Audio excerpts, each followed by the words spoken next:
How you guys doing tonight? So we're working on a little 1990 Honda Civic. Got the fuel pump out because we had low fuel pressure.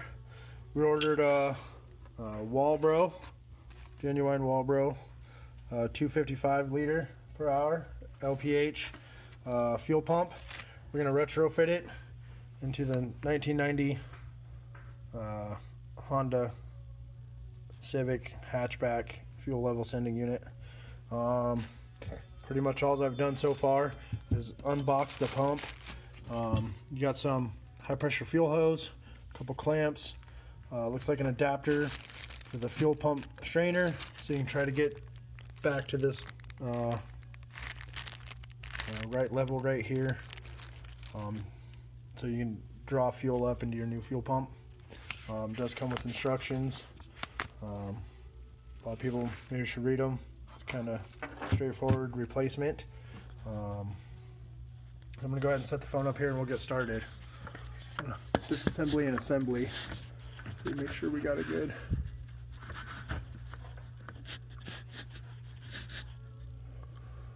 So hopefully you can see, I can't really see my phone right now. Should be pretty decent. This fuel pump, all the connectors are connected right here, so we just pulled the wiring harness off the fuel tank. This is your fuel pump assembly. These are your power and ground wires to your fuel pump, and if you can see right in here, there's your fuel line that we need to replace also. So we need to go ahead and first what we're going to do, as you can see, this new fuel pump has extended wires. It's quite a bit smaller. Should fit right in place though. So we're going to go ahead and cut this wire off because we're not going to be able to use this terminal no more. Go ahead and grab a pair of wire cutters right here. Cut this one off here. Probably need to go through and figure out which circuits are power and ground. Typically black is your ground wire, and hopefully you can see this right here. It's your ground wire. It goes to metal. Most times, anytime you got a wire going to metal, it is typically a ground wire. I want to try to cut this wire as long as possible since I don't have too many connectors. Kind of tough to get in there, but we're going to go ahead and, instead of using the butt connector supplied with the fuel pump, we're going to solder in new connections, or solder in the new fuel pump wiring to the sending unit. Grab another pair of pliers to release this hose clamp. It's a spring style hose clamp. Usually better when you got all your tools. Grab those little hose pliers down there you got. So typically take like a needle nose pair of pliers, put it up there, twist this fuel line around a little bit. There's a few different ways you can go about pulling this fuel line off. I like to get the clamp loose, kind of push that on the hose. See the bottom of the fuel pump here? We're replacing the strainer, so you can kind of pop it off like that, just kind of bend it and twist it around a little bit. And then this fuel pump, they're all pretty similar. Some of the newer cars have like a whole module assembly and are a lot more complicated to get into, but it's still, basically they're all the same kind of design. I'm going to go ahead and push up on the fuel pump, and that's all that holds it in there is that fuel line, this fuel pump, and this little rubber bushing. So since this is an old car, this fuel line's had it. We got the new fuel line with the fuel pump. Go ahead and take this, move this spring clamp here, down out of the way. This other spring clamp. You do got to remember this is a high pressure fuel connection inside your tank that you will not easily be able to access. And so you definitely want to make sure you get a good connection on it. Also, sometimes when the fuel lines are pretty stiff, use a razor knife, put a slice in it. Be careful when you do that. Don't cut yourself. So, good. Kind of helps. Feels like it's pretty long. Pickup tube, and it was. Fuel line was shoved pretty far up there. So now what we'll go ahead and do, as you can see, these two fuel pumps are considerably different in size. There's your plus, so now we know our blue wire was our positive and our black was our ground. It's also labeled right here on this fuel pump. So we kind of want to, height's pretty similar, bottoms are a little bit different. Comes with a new rubber gasket or adapter for the bottom of the fuel pump. I always like to do a couple test fits. This little cap's on there pretty good. I'm gonna go ahead and take, looks like that fuel pump fits in there pretty well. As you can see the wear marks or the grooves in this rubber right here, sits in there, kind of hold the fuel pump secure. Be able to bend this wiring down and around and push it in to this spot on the lower portion. That's all that will hold your fuel pump in place, is that fuel line. As you can see, even with that rubber bushing, we're going to need a really short fuel line right there.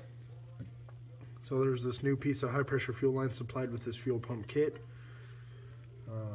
We decided to go with the Walbro 255 on this because we plan on having a good fuel pump. A lot of guys seem to be running these and a lot of their builds. Son's been doing all the research on this kind of stuff. So go ahead and pop this guy off, maybe. Sometimes these little rubber guys are a little tough.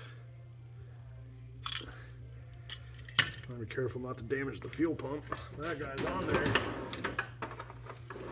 Sometimes grab a hook. Yeah, that one's solid. You don't want nothing getting in that end. This is your high pressure fuel line that'll go right to your fuel injectors. So you can see in there's a little guy there. So we'll go ahead and cut this hose down after we got this bushing in here fitted. I have an idea that we need, I don't know, maybe I'll mark it with my finger typically.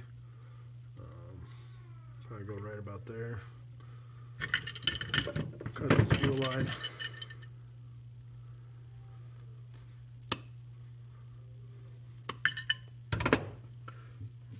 Stick on this hose clamps supplied with it.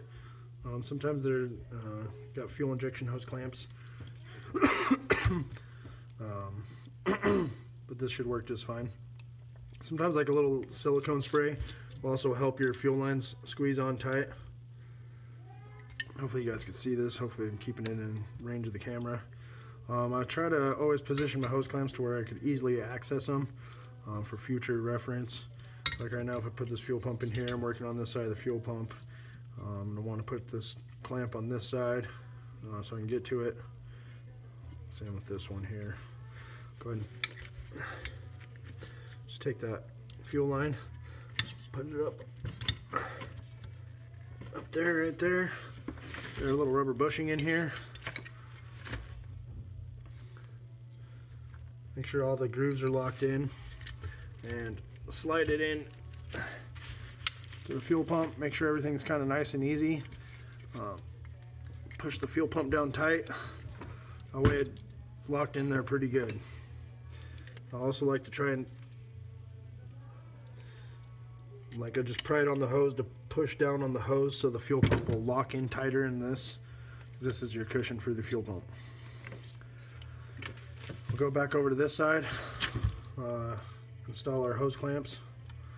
Usually a 1/4 inch bit driver or a nice little flathead screwdriver, Phillips screwdriver. Works pretty well.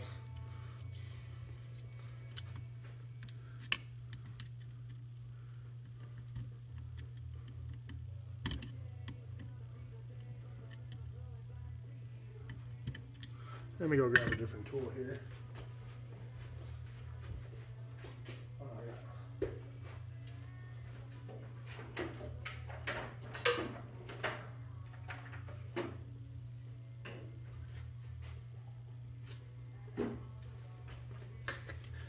Sorry about the delay, but now we got a 1/4 inch socket and a little ratcheting driver.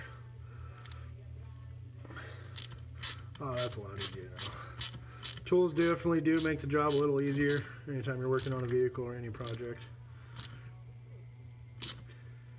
sure there's some kind of torque spec, but I always just try to get it good and snug with the twist of the wrist. You know that fuel line came down here pretty far. Go ahead and tighten up that upper clamp.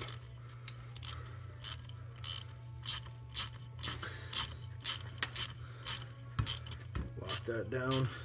Should have a good solid connection. The problem with these spots is you'll never know if you have a leak or anything because it's inside your fuel tank. Okay, so now the next thing we need to do is hook up our powers and ground wires to the fuel pump housing here. So we know the blue wires are positive from our old fuel pump, so that's going to have to come over here with this red wire. I'm going to do a solder connection today instead of butt connectors. Solder lasts quite a bit longer. I also got this new Milwaukee soldering iron. I haven't used it. Also, my soldering skills aren't that great, but I'm working on them in these videos here. So what we'll go ahead and do now is I'm going to strip these wires back. Find my wire strippers here. Every time you think you put your tools away, they're somewhere else.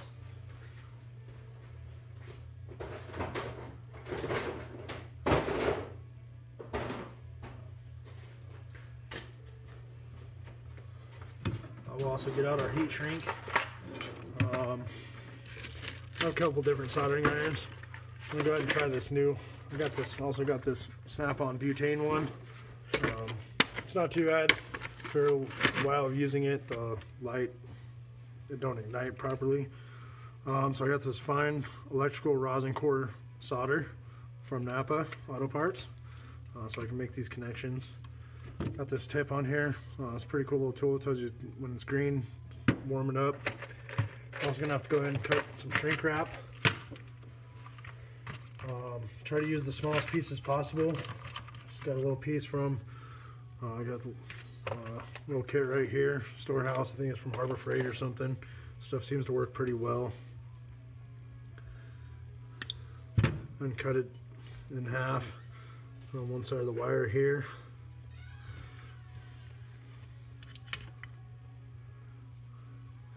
To go ahead and strip the wire using, I've just got some old Klein wire crimper tool. Kind of go ahead and get a length. Probably better to have it a little long. We could secure it out of the way, but you don't want it too long to where it could rub on anything. We're going to go ahead and probably leave it about this long right here. I'll go ahead and cut this red wire there, get that out of our way.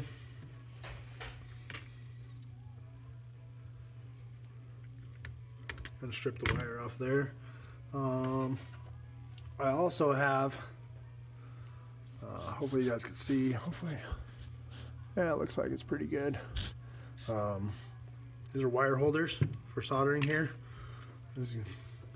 Gotta make a little room. I like to go ahead and clip one side.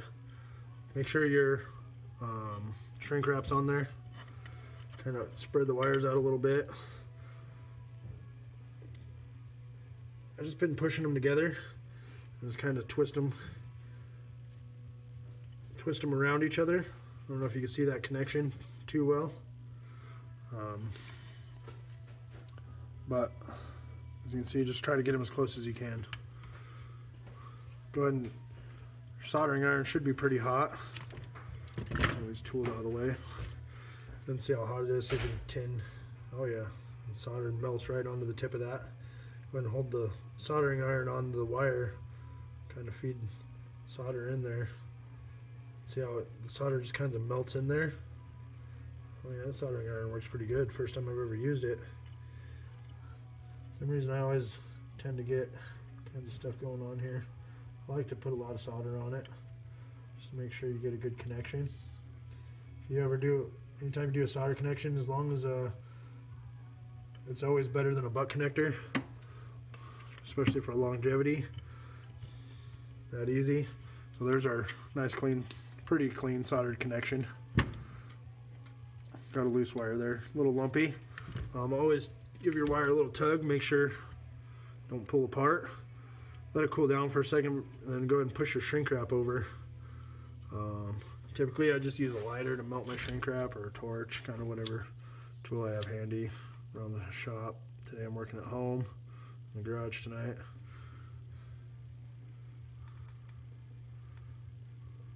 You know, flames and fuel don't really go together, but haven't blown up yet, so just kind of shrink it down there until you can see where your connection is. And it's pretty good. Looks like it's nice and sealed. Nice tight connection. Shouldn't have any problems with that power wire and that fuel pump. And get our wiring out of the way. Sure, nothing touches that soldering iron. I'll go over here and do the same thing to our ground wire. So this one's a little bit shorter, which will be alright. Kind of leave this wire along here. Get in there.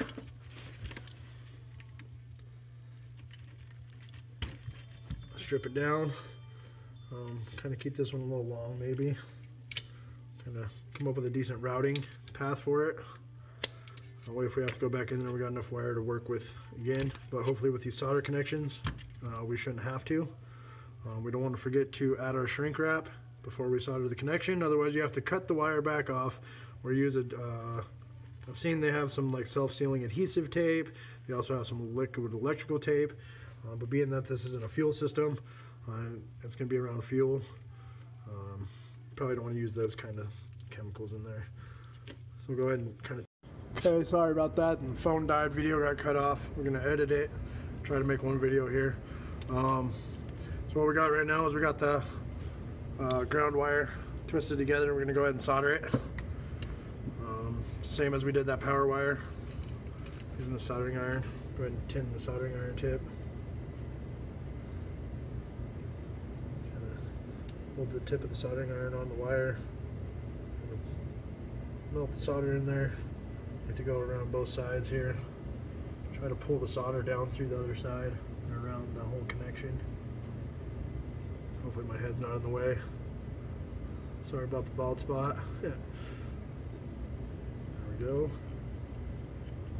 Alright, go ahead and turn off the soldering iron here. This one stays red until it cools down, so you know you can put it away. Works pretty well. Kind of like it for the first time using it. Go ahead and check your connection, make sure they're tight. Pull off your wire holder. And you don't necessarily need the wire holder, but it does make life a little easier. Take a look at your connection, make sure it's pretty good. It's pretty solid. So go ahead and pull your shrink wrap around. Sometimes it's kind of tough, especially when you got a tight bend on a wire. But when you got a good connection, you can move it around.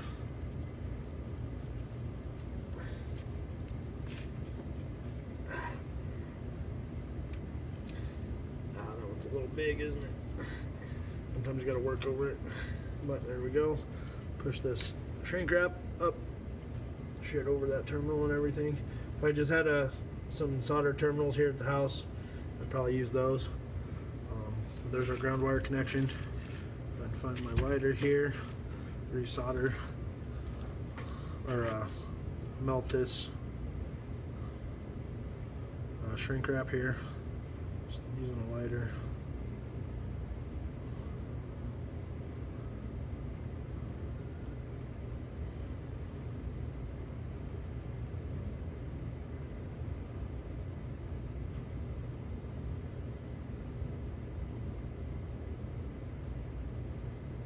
Alright, push down, make sure it's all the way, try to get all the way around it here. A little bubble right there, trying to melt it all out.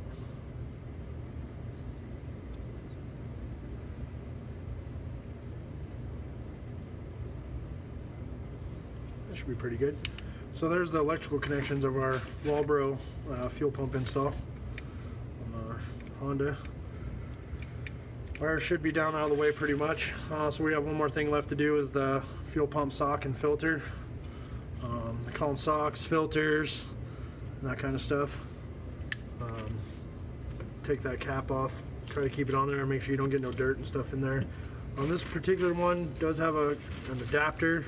I'm gonna try not to use the adapter on this one. just because it's one more part that could fail, and fuel pump picking up. Should probably try to have a little cleaner hands also in touching this stuff, but I'm working out here in the garage trying to record this video. Man, we might have messed up. Might have to pull this, loosen these fuel lines back up so we could put this sock on here. Sometimes that happens when you don't do stuff, or you know, that's why you got to test fit. Didn't realize that till now. Go ahead and should be able to just go ahead and loosen up these hose clamps here, so we can push this fuel line up to gain access to install this fuel pump sock. Now that we got all our other connections made, should be able to just pull fuel pump out a little bit, install this fuel pump sock. Usually they just pop on. There's a clamp on there, they seal tight, push it on there, and that's just so you filter the fuel going into the fuel pump. I also want to make sure anytime you put a new fuel pump in a car, try to, if you have an external filter too, try to replace those. It's pretty important. Good fuel flow is very important to performance in any kind of vehicle. Performance, stock. Some cars have fuel pump problems. Some of the Chevys and stuff, because they run such high pressure. So go ahead and tighten up your hose clamps again. And we got our fuel pump sock on there.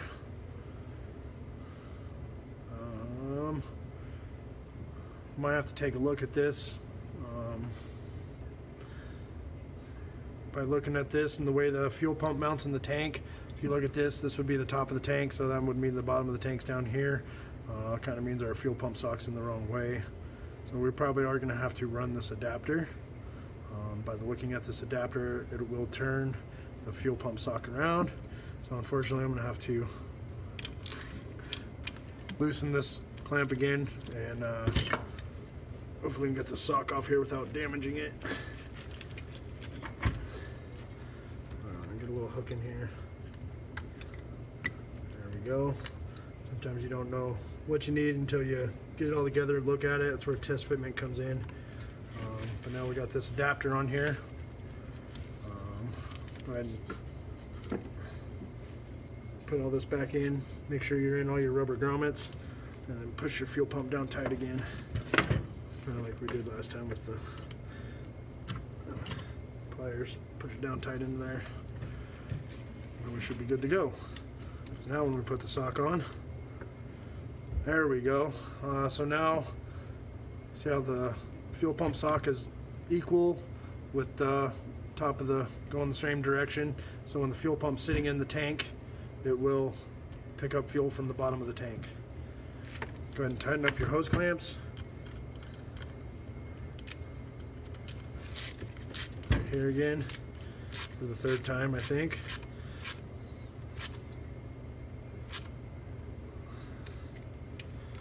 I don't know if that, I think that hose clamp may have failed. Might have to do this a couple times, because if this hose clamp did not tighten down, which happens sometimes, see how it just keeps spinning? What happened is the fuel pump, the clamp, these ones aren't always the best, so unfortunately I'm going to have to pull this fuel pump back out again. You want to get into that blue drawer right there. Pretty sure I got some fuel clamps there. So now we'll go ahead and push the fuel pump back up. Luckily we won't have to disconnect any connections. I'm going to have to find a different fuel hose clamp here. So sometimes these screw clamps aren't the greatest. Give me 1 second here to see if I can find a, again, now I got some clamps here. I got a drawer full of stuff. Let's see if there's another one like this. Okay, so right here in my little drawer, I got, these are actually a little better style fuel hose clamp.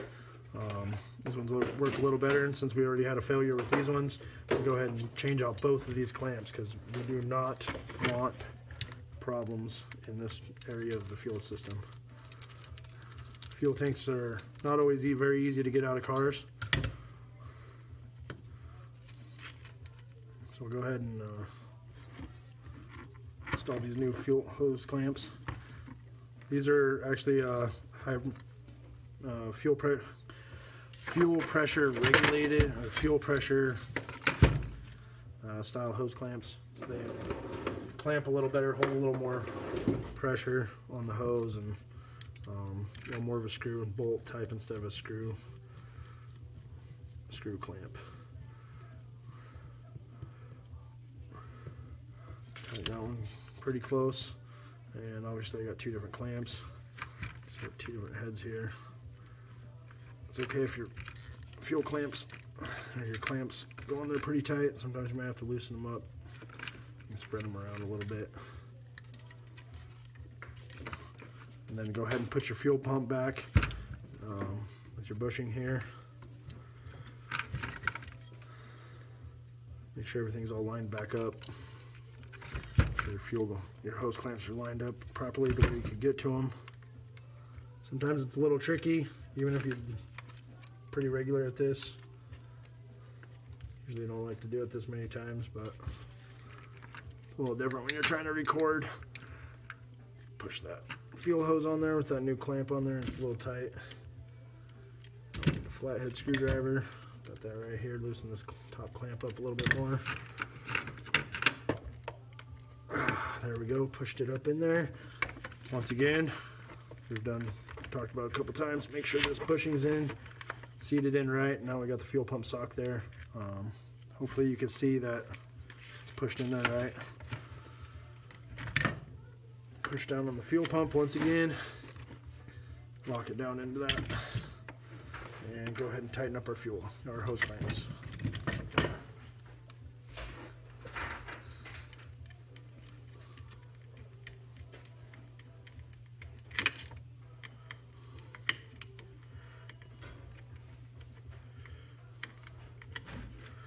So this hose clamp's hitting this metal frame right here, so I'm gonna have to back it off and rotate it around a little bit. I'm gonna go grab me a 8mm or 5/16 socket. I'm gonna go ahead and rotate this clamp around to where it's not gonna be hitting anything.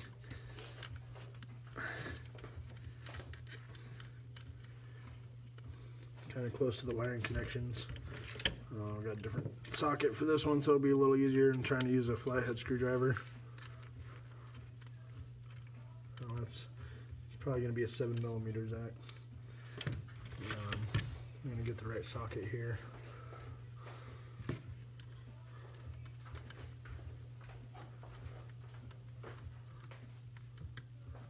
And tighten up our hose clamp. There we go. See if that's a 7mm clamp, and it is. All different clamps, all different sizes. These ones should tighten down and not give you any problems. These hose clamps cost a little more, but I just get them at my local auto parts store. I'm trying to keep a few around. And there's our walbro fuel pump install into a 1990 Honda Civic fuel pump assembly. Thank you.